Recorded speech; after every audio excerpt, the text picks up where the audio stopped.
जय हिंद प्यारे बच्चों। मैं आसिफ फारसी आप सबका कॉन्सेप्ट परिवार में ढेर सारा स्वागत करता हूं और आशा करता हूं कि आप सब स्वस्थ होंगे और मस्त होंगे। तो जैसे कि आप लोगों को टॉप 10 क्वेश्चंस मैं करवा रहा था गणित विषय का, तो मैं ऐसे क्वेश्चंस बना रहा हूं जो आपके लिए जो सबसे एकदम जो निम्नतम बच्चा होगा, सबसे पढ़ने में जो बहुत कमजोर होगा, और अपर लेवल वाले तो सही होते हैं अपने आप में, तो जो निम्नतम होगा वो बच्चा वो भी क्लास देख सके और कुछ मार्क्स अर्जित कर सके। तो देखिए पहला क्वेश्चन क्या है बेटा आपके, कि अगर x की वैल्यू 2 है, यदि x इज इक्वल टू 2, तो आपको x square plus 3x plus a का मान बताना है। मान बताओ। तो ऑप्शन लिखो। हाँ, ए ऑप्शन, बी ऑप्शन रहेगा एग्जाम में, सी ऑप्शन रहेगा और डी ऑप्शन। तो जैसे कि ऑप्शन है यहाँ पे, ऑप्शन में है 9, 10, 11 है, चलो 12 ले लीजिए, 11 इस तरह से ऑप्शन में है। तो कहता है कि इसकी वैल्यू बताओ, तो आप क्या करोगे? जहां पे ये है x की वैल्यू 2 रखो, तो जहां जहां x दिखे वहां वैल्यू रखो। 2 का स्क्वायर प्लस 3 गुणे 2 प्लस 1, तो 2 का स्क्वायर 6 प्लस 2 3 6 प्लस 1, 6 4 10 11, 11 आपका आंसर, जो कि ऑप्शन नंबर डी में मिलेगा आपको। ठीक है, और अगला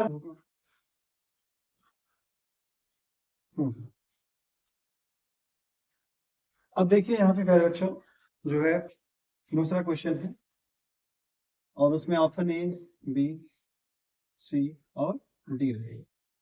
जैसे कि कहा, तो एक त्रिभुज है, त्रिभुज में आपको पता है कि एबीसी होता है।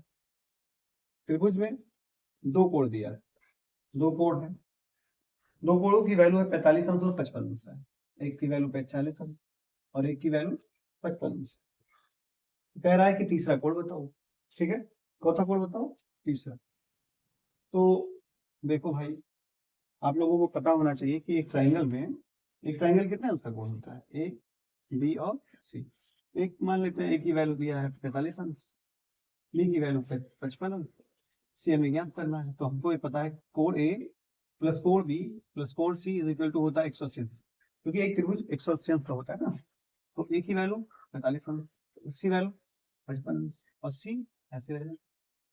55 और 45 कितना होगा? 5 5 10, 5 5 4 9 1 10। ठीक है, प्लस कोण सी इक्वल टू 180 अंश। तो कोण सी बराबर क्या हो जाएगा बेटा? 180 माइनस 100 हो जाएगा। तो तीसरे अंश कोण की वैल्यू कितनी आ जाएगी? 80 अंश। जैसे कि ऑप्शन में रहेगा 75 अंश, 45 अंश, 80 अंश, 90 अंश। तो कौन सा ऑप्शन लगाओगे आप? ऑप्शन नंबर सी लगा। समझ रहे हो बात? ठीक है, आगे बढ़ते हैं। उसके बाद क्वेश्चन नंबर 3 को देखा जाए। उसके बाद बेटा क्वेश्चन नंबर 3 को देखा जाए, कह रहा है कि 3/5 का दशमलव रूप बताओ। 3/5 का दशमलव दशमलव रूप।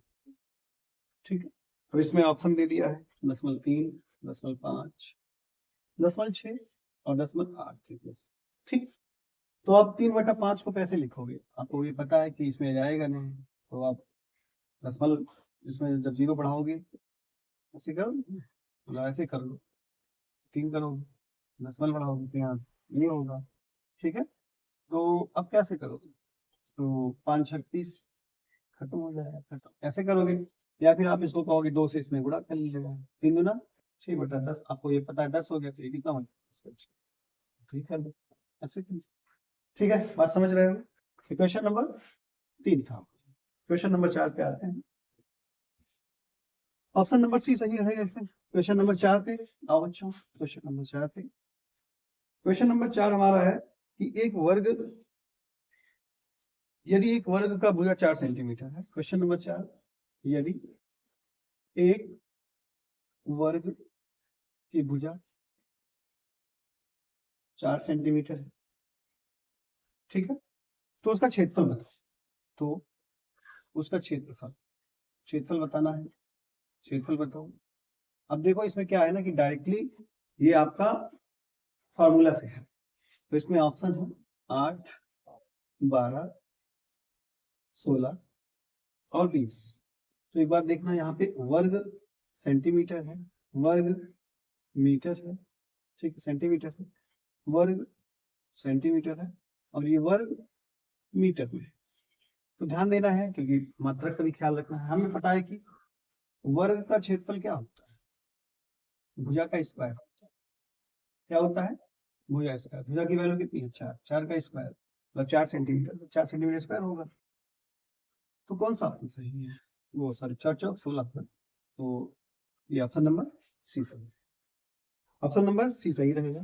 क्वेश्चन नंबर 5 पे आते हैं बेटा। क्वेश्चन नंबर 5 देखो, क्वेश्चन नंबर 5 कहता है कि a प्लस बी, आपको ये तो बहुत सारे बच्चों को पता होगा, a प्लस बी का होल स्क्वायर का विस्तृत रूप है। तो ध्यान ये रखना है यहाँ पे, तो आपसे ऐसे दे देगा a square plus B square, a square plus 2ab, a square plus B square minus 2ab दे देगा, और a square plus 2ab plus B square दे देगा। तो जिन बच्चों को ये फार्मूला पता रहेगा, क्योंकि बहुत सारे बच्चे ऐसे कर देंगे, गलत है, तो इसका फार्मूला ही होता है a square plus B square plus 2ab। कहाँ दिख रहा है ये हमको, question number option number D में दिख रहा है, तो डी सही हो जाएगा, विस्तृत रूप रहेगा a प्लस बी का। तो ध्यान दीजिएगा इसको, तो ऑप्शन नंबर डी सही होगा इसमें, ठीक है। क्वेश्चन नंबर 6 पे आते हैं। जैसे 6 नंबर क्वेश्चन में क्या कह देगा कि यदि 2x इज इक्वल टू 12, तो x का मान बताओ, माइनस दे दिया मैंने, तो x का वैल्यू बताओ। ऑप्शन में दे दिया -3, -14 दे देगा, और इसमें दे देगा -6 दे देगा, ठीक है, और +6 दे देगा। तो बच्चे देखो इसमें क्या करते हैं ना, जिनको पक्षांतर वगैरह करना नहीं आता है, तो 2 को उधर लेके चले जाएंगे, कहेंगे 12 माइनस में और 2 भी उधर जाएगा, माइनस में जाएगा -14, जो कि ऑप्शन में रहेगा, गलत रहेगा। आपको भाग देना है, तो x बराबर क्या होगा, -12/2 -6, x की वैल्यू कितनी आती है, -6, जो कि ऑप्शन नंबर सी में है, ठीक है। तो ये हमारा 6 नंबर क्वेश्चन हो गया पहले बच्चे,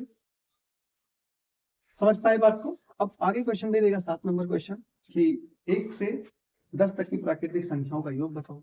7 नंबर क्वेश्चन, 1 से 10 तक प्राकृतिक, ये क्वेश्चन बहुत प्यारा है, संख्याओं का योग, संख्याओं का योग बताओ। अब ध्यान दो, आप इसमें संख्याओं का योग बताना है, तो आपको ये पता होना चाहिए कि ऑप्शन में पहले क्या क्या है, 45 है, 50 है, 55 है, 60 है, 45 है, 55 है, 60 है और 65 है, ठीक है। तो देखते हैं 1 से लेके 1 2 ऐसे लिखेंगे, डॉट डॉट डॉट 10 लिखिए, ठीक है। अब हमें ये पता है कि Sn बराबर क्या होता है, n/2 a plus l formula होता है। एक एक अंतर है, सब में समांतर श्रेणी से है। आप बहुत सारे बच्चे जोड़ डालेंगे इसे, तो 10 पद है, 10/2, प्रथम पद 1 है, अंतिम पद क्या है 10 है, ठीक है। तो 10/2 गुणे 11, तो 5 11 × 5 = 55, आंसर आएगा बी ऑप्शन का सही है, ठीक है। तो और आगे देखते हैं 7 के बाद 8 नंबर क्वेश्चन।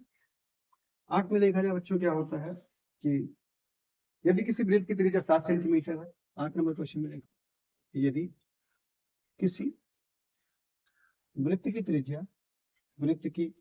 त्रिज्या 8 सेंटीमीटर है, ठीक है, 7 सेंटीमीटर, 8 ही ले लो, क्या दिक्कत है ना।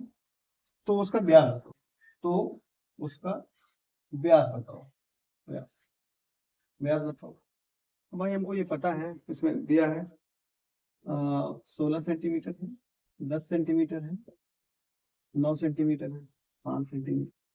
तो एक बार बताओ, व्यास बराबर क्या होता है, 2r होता है, तो d बराबर क्या, 2 गुणे रेडियस कितनी दिया गया 8, तो 8 गुना 16 सेंटीमीटर हो जाएगा। अगर व्यास दिया होता, रेडियस पूछता, तो उसका आधा कर देते हैं, अगर रेडियस दिया है, व्यास पूछे तो 2 गुना कर दो। अच्छा हाँ, ये सही है, ऑप्शन नंबर आपका ये सही है। अगर क्षेत्रफल पूछता तो πr² होता है वृत्त का क्षेत्रफल, पाई की वैल्यू रखते 22/7, गुणे r की वैल्यू कितना है 8, गुणे 8 हो जाता 8 8 64, 22 गुणे 64, 64 दूना 128 के 8, 64 दूना 128, ठीक है। 128 में 12 जोड़ते तो 140 होगा, बटे में 7 है, 7 से भाग, ठीक है। मैं ये अपना देखता हूँ आपका कुछ तो समझ रहा है ना। अगर क्षेत्रफल कहता निकालने के लिए तो क्षेत्रफल निकालते। 8 नंबर क्वेश्चन समझ पाए आप लोग। 8 के बाद 9 नंबर देखिए, तो इसमें ऑप्शन ए सही था। अब पूछ लेगा आपसे 9 नंबर क्वेश्चन में, मान लो √81 का मान बताओ कितना होता है, कैसे लिख सकते हो, ऐसे भी बताओ आप। तो इसमें 7 है, बहुत सारे बच्चों को पता नहीं होगा तो इसलिए मैं करवा रहा हूँ। भाई √81 को क्या लिखा जाता है, ना भी तो लिखा जाता है, तो ऑप्शन नंबर सी सही रहेगा। ठीक है, तो इतना ध्यान रखा करिए आप लोग, बहुत आसान आसान क्वेश्चन आज करवा रहा हूँ, जैसे कि उन बच्चों के लिए बड़ा इंपॉर्टेंट है जो कुछ नहीं जानते हैं मैथमेटिक्स में। और ऐसे क्वेश्चंस 20 ऑप्शनल टाइप में आपकी कम से कम 8 मार्क एकदम सिंपल ही आते हैं, तो उनको कर लेना। ठीक है, तो यदि 10 नंबर क्वेश्चन है बेटा, 10 नंबर क्वेश्चन ये कह रहा है यदि ए की वैल्यू 3 है, बी की वैल्यू 2 है, तो ए स्क्वायर माइनस बी स्क्वायर का मान बताओ, ये बताना है। अब इसमें ऑप्शन में दे दिया है 3, 5, 7 और 9। ठीक है, तो देखो पूछा क्या वैल्यू, ए स्क्वायर माइनस बी स्क्वायर। ए की वैल्यू कितनी है 3, तो यहाँ पे ए की जगह 3 रखोगे। बी की वैल्यू कितनी है 2, तो 2 का स्क्वायर, 3 का स्क्वायर कितना होगा 9 होगा, 2 का स्क्वायर 4 होगा, तो 9 में से 4 जाएगा 5 हो जाएगा। ठीक, तो ऑप्शन नंबर बी सही है। मेरे ख्याल से आज जो टॉप 10 क्वेश्चंस किए आप लोगों को बेहतर समझ में आया होगा, तो इसमें बी ऑप्शन सही है। ठीक है, उसके बाद आप लोगों की क्लासेज जैसे चलती है ऑनलाइन, वो चलती रहेंगी। ठीक है मेरे बच्चों, जय हिंद।